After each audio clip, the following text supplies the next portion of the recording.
Hey, I'm the Wolfman, and I'm here today at Barefoot Bushcraft to give you a review of the UT Kilts Survival Utility Kilt. It's called the Survival. It's a great kilt. We'll talk about the good, the bad, and the ugly about this kilt. So let's get into it and see if the kilt is right for you. In this video, I'm not going to talk too much about how and why we wear kilts. If you're really into that, ask a bunch of questions in the comment section, and we can certainly make a video that goes into that.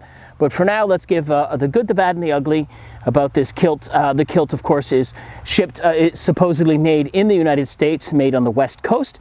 That's what they claim on their website. So we'll take a closer look at it, tell you a little bit about the features and all that good stuff.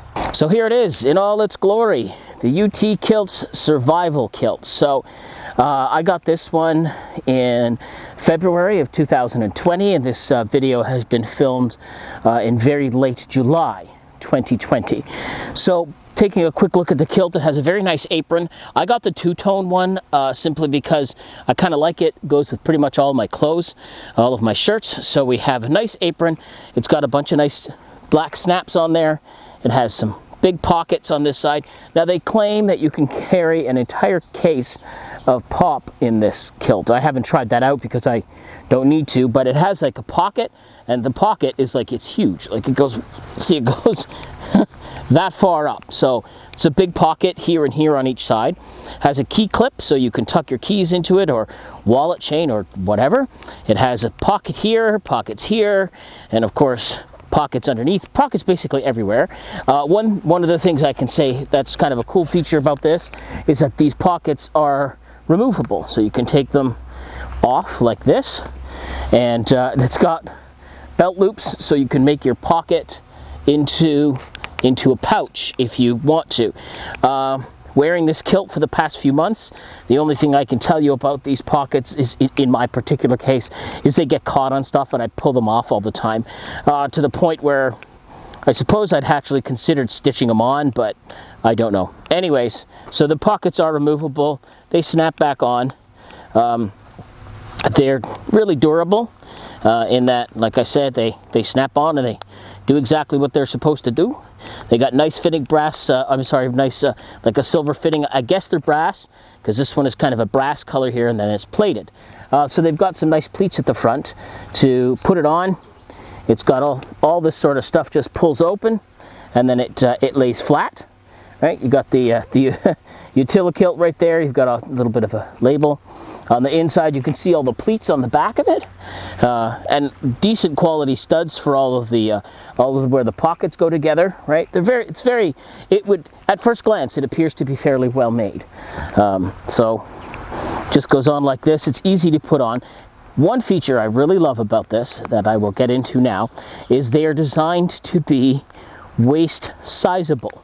So what that basically means is, if I were to take this and I were to order it the correct size, and then I were to put weight on, when you flip it over, this is one of the things I love about this kilt. Take a look at this.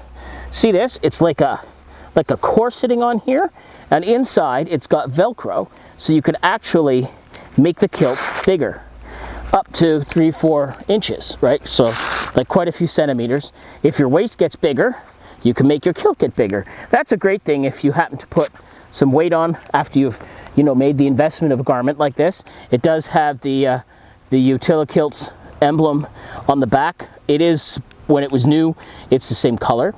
Material wise, this is kind of a military style ripstop material, so it's not overly heavyweight, identical to like a military BDU kind of clothing. So just, I often wonder when I order this stuff online, what's the quality going to be? The fabric's reasonable quality. Again, I've worn this on a bunch of canoe trips, a bunch of camping trips in the 2020 season, and it's turned out really well. Like, it's held up really well. You can't see any rips in it or dings in it or anything like that. So that's kind of the kilt in a nutshell. It's a great garment, very physically heavyweight, so it's not super thick, but like there's a lot of material. Like, look at it all, right? Like all these pleats in it. Like, it's a really well thought out, well put together garment. And like I say, after 6 months of use, this is where we get into the bad and the ugly of the next sector here. So this kilt was 330 American dollars, and then to ship it to me in Canada cost me another $70, and then the Border Patrol tacked $80 onto that price tag. So basically I paid 1/3 of the cost of this garment was in shipping alone. So you're taking a $300 kilt, making it about $500, $600 with shipping and exchange. So be very, very careful if you decide that this is the garment for you and this is the one you want. If you don't live in the United States, you are really looking for a ride when it comes to shipping. At that point, having this kilt for a few months, I can kind of get into a little bit more of the bad. So that's the first bad thing, is that you're looking at upwards of $300 shipping on a $300 kilt if you don't live in the United States. The other thing that happened is when I ordered it, their website clearly states your jean size is your kilt size, because kilts are not like pants. Anybody who wears a kilt knows that. So I ordered my pant size, what I would wear in a denim jean size, and the kilt was too big. So of course I emailed customer service. They were very polite. Oh my God, sorry, this happens. Sizing guide is a guide. It's not, always the way it is. Send it back and we'll send you the right size. The problem is, of course, if I were to send this $330 kilt back, paying almost $200 shipping, taxes, duty, and exchange to get it to me, it would then cost another $200 in taxes, duty, shipping, and exchange to get it back and forth. The kilt was not worth it. The good news is that through the COVID crisis, I got the COVID gut and the kilt fits me now. So good, bad, or indifferent. So the sizing guide that they give didn't really work for this kilt, but they were willing to fix that. So I will give the company credit for that. They did say, hey, I'm really sorry. We'll get it fixed for you if you choose to send it back. So here comes now some of the ugly. So I live in a northern climate, so we are not massively sunlight like in a desert. I'm outside 4 or 5 hours a day, usually under the cover of trees, and this thing has faded like I can't even describe. If I flip it over, I don't know if the camera picks it up, you can see the difference of the original to the sun faded. Like, it's really, really faded. When you do the same for this, if I flip this over, I'm not sure if the camera can see it, but it's literally half as bright as the actual olive drab. So this thing has faded so bad. I was really surprised of a garment of this cost and the claim of quality that it would fade so much to the point where it barely is the same original color. And again, I'm not wearing this thing in this direct sunlight. I also ensured for the first 2 or 3 months that I actually only hand washed it, and I didn't put it in any kind of washer, dryer, or machine, specifically because I wanted to preserve the colors. But it didn't happen. It just faded, like brutally faded. So that's kind of the ugly. Of course, I contacted the company and I said, hey man, your kilt that I spent a massive amount of money on, it's faded to the point where it's barely even black here, right? And they said, sorry about your luck, the warranty does not cover it.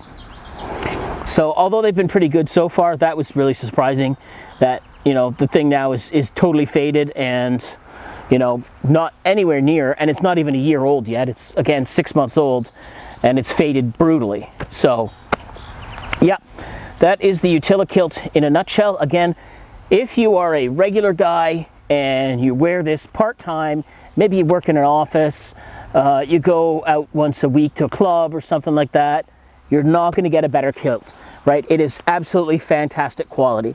Like, looking at it, every piece of this kilt has been well thought out, well engineered, and for the average person, I think this would be a great buy if you're into kilts.